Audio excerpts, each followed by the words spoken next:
couldn't utter a word. I couldn't even move. I prayed a short prayer asking God to send me some help. Hi guys, welcome back to the Quora Zone. Today we're reading from What is Your Favorite Ghost Story? Our next post is from Margaret L. Clark. I was holidaying in Mazatlan, Mexico. I'd been stuck in the hotel with the traveler's complaint. I finally felt well enough to go to the beach with my husband. He had heard all the cautions about the beach where I'd missed. Apparently, there was a bit of a riptide. I didn't really swim. I got on a paddleboard and was splashing around. I realized I was out too far, slipped off the paddleboard, but couldn't find the bottom and started to panic. Then there was a voice and a pair of hands. Here, let me give you a hand. I was lifted up, and then the voice, let's just fix this first. My swimsuit was adjusted. Then I was placed back on the board and pushed towards shore. I got to my feet, turned around to say thank you, and there was no one around. 4 yards. I stumbled up on the beach, found my husband who hasn't been watching, asked if he had seen anyone near me. He and the others near him said there had been no one around me. I thanked my guardian angel. Our next post is from Gwen Price. Right about 2012, I was suddenly awakened at 10 a.m. I knew I had the only person at home because my son would have told me to expect company if someone was coming over. It sounded like a group of people in the living room and kitchen having a great party. There was laughter, and boy, were they loud. I'd never expected anything quite like this before. I started shaking like a leaf. I could feel every beat of my heart pounding. I was very frightened.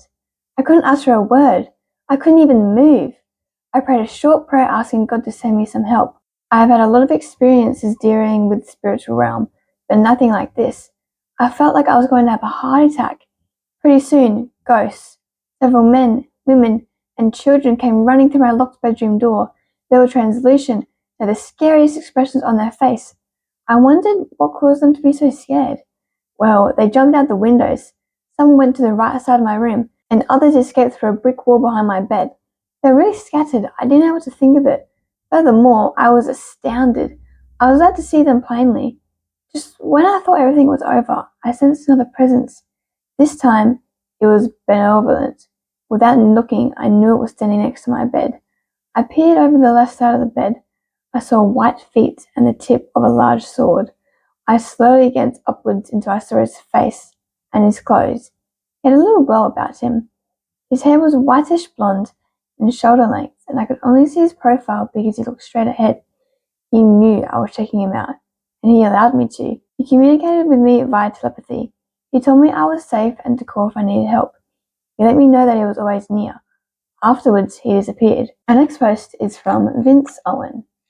A story my parents told me. In about 1973, my mother, father, my younger brother and I lived in a small terrace house in the UK, the kind that's often called a two up, two down, which is a very accurate description of homes such as this one. 2 bedrooms upstairs, small living room and a kitchen downstairs, a cellar, outside toilet, and a very steep and narrow staircase in between the adjacent rooms. It was bedtime for me and my brother, getting dark outside, and it was Dad's turn to take us upstairs to bed. As he made his way up the steep, almost ladder-like steps to the bedrooms, I was hot on his heels, climbing up behind him. Behind me was my 2-year-old brother, crawling up on his hands and knees. As my dad and I reached a small square of a landing at the top of the stairs, he turned around to look where my younger brother was, to see that he had still only managed to make it to the 3rd or 4th step. It was at this moment that my brother fell to the bottom of the stairs with a bump and a small thud. "Oops-a-daisy," said my mum as my dad peered through the gloom to see her wearing a nightgown, picked him up, and set him back down on the floor. Eventually, the 3 of us were at the top of the steps waiting for Mum to make her way to bed too. But she was taking her time, so my dad started calling out to her. Again he called her. She was nowhere to be seen. Feeling frustrated, he loudly called her again, only to hear her reply, "What's the matter? I'm here, in bed." Mum had already made her way to bed before we had, and was waiting for us. I wonder who the lady at the bottom of the stairs was. I'll end this by saying that my dad is not known for making up tales and stories, and is a very level-headed sort of guy who eventually became a staff nurse on the forensic wing of a psychiatric hospital. So if that's what he said he saw, I believe him. It definitely sounds like a mimic, and mimics are meant to be bad things, but this was, it just picked up her brother and that was it. Our next post is from Marriott Howie. This is a story told to me by my mother-in-law. When she told me, it sent shivers up my spine. She's 90 now and has lived in Canada for most of her life. Having immigrated here when her oldest child was an infant, she grew up in England. Here is one of her ghost stories, the one I like the best. When she was young, perhaps 10 or 11 years old, she was in boarding school. Her mother worked as a live-in housekeeper. Her father left them after the war. During the summer vacation, my mother-in-law would sometimes stay with a family where her mother was employed. This is something that happened one afternoon when her mother was reporting to a new family she was to work for. My mother-in-law was with her, the idea being she would be living there with her mother for the summer until school started up again. They arrived at the house on this bright sunny summer afternoon and knocked on the door. The door opened and there stood a lady in a long dress. It was dim in the house, and my mother-in-law and her mother had been in the bright outside light, so their eyes were not accustomed to the dark interior and the lady was difficult to make out. The lady said nothing, but motioned for them to go to the front room, which they did. When my mother-in-law was seated, she could see the silhouette of the lady who let them in. As she walked up the stairs out in the hall, my mother-in-law and her mother sat there for a while waiting for the lady to come back. They hadn't been waiting long when they heard a car drive up to the front of the house, and the family came into the house to find them sitting in the front room.